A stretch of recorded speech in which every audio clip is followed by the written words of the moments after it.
Indian ടീമിൽ നിന്നും പുറത്താക്കപ്പെട്ട ശേഷം IPL-ൽ ഗുജറാത്ത് ടൈറ്റൻസിനൊപ്പം ഗംഭീര പ്രകടനത്തിലൂടെ സെലക്ടർമാർക്ക് മറുപടി നൽകുകയാണ് പേസർ മുഹമ്മദ് സിറാജ്. സൺറൈസേഴ്സ് ഹൈദരാബാദുമായുള്ള കളിയിൽ ഗുജറാത്ത് ടൈറ്റൻസ് 7 വിക്കറ്റിന്റെ അനായാസ വിജയം കൊയ്തപ്പോൾ ഹീറോ ആയതും അദ്ദേഹം തന്നെ.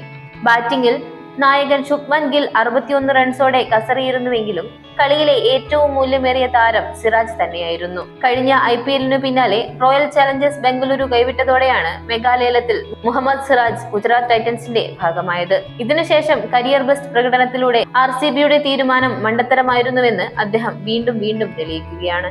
4 മത്സരങ്ങൾക്കു ശേഷം 7.75 ഇക്കോണമി റേറ്റിൽ 9 വിക്കറ്റുകളാണ് അദ്ദേഹത്തിന്റെ സമ്പാദ്യം. ICC ചാമ്പ്യൻസ് ട്രോഫിക്കുള്ള ഇന്ത്യൻ ടീമിൽ ഇടം കിട്ടാതെ പോയത് എനിക്ക് ഒരു സമയത്ത് ഉൾക്കൊള്ളാൻ കഴിഞ്ഞിരുന്നില്ല. എങ്കിലും ഞാൻ എന്റെ സ്പിരിറ്റ് കൈവിട്ടില്ല. സ്വന്തം ഫിറ്റ്നസിലും ഗെയിമിലുമെല്ലാം നന്നായി അധ്വാനിക്കുകയും ചെയ്തു. എന്തൊക്കെ പിഴവുകളാണോ ഞാൻ വരുത്തിയത്, ഞാൻ അത് മെച്ചപ്പെടുത്തുകയും ചെയ്തു. ഇപ്പോൾ ബൗളിംഗ് ആസ്വദിക്കുകയാണെന്നും സിറാജ് കൂട്ടിച്ചേർത്തു. ഗുജറാത്ത് ടൈറ്റൻസിന്റെ പേസ് ബൗളിംഗിലെ കുന്തമുനയായി മാറിയ മുഹമ്മദ് സിറാജിനെ സോഷ്യൽ മീഡിയയിൽ ക്രിക്കറ്റ് പ്രേമികൾ വാനോളം പുകഴ്ത്തുകയാണ്. ഒപ്പം ഇന്ത്യൻ ക്യാപ്റ്റൻ രോഹിത് ശർമ്മയെ വിമർശിക്കുകയും ചെയ്തു. SRHന്റെ ഓസ്ട്രേലിയൻ ഓപ്പണർ ട്രാവിസ് ഹെഡിനെ ഒരിക്കൽ കൂടി മുഹമ്മദ് സിറാജ് എളുപ്പത്തിൽ പുറത്താക്കിയിരിക്കുകയാണ്. 2023 ഏകദിന ലോകകപ്പിൽ സിറാജിന് ന്യൂ ബോൾ നൽകാതിരുന്നത് രോഹിത്തിന് പറ്റിയ ഏറ്റവും വലിയ മണ്ടത്തരമാണ്.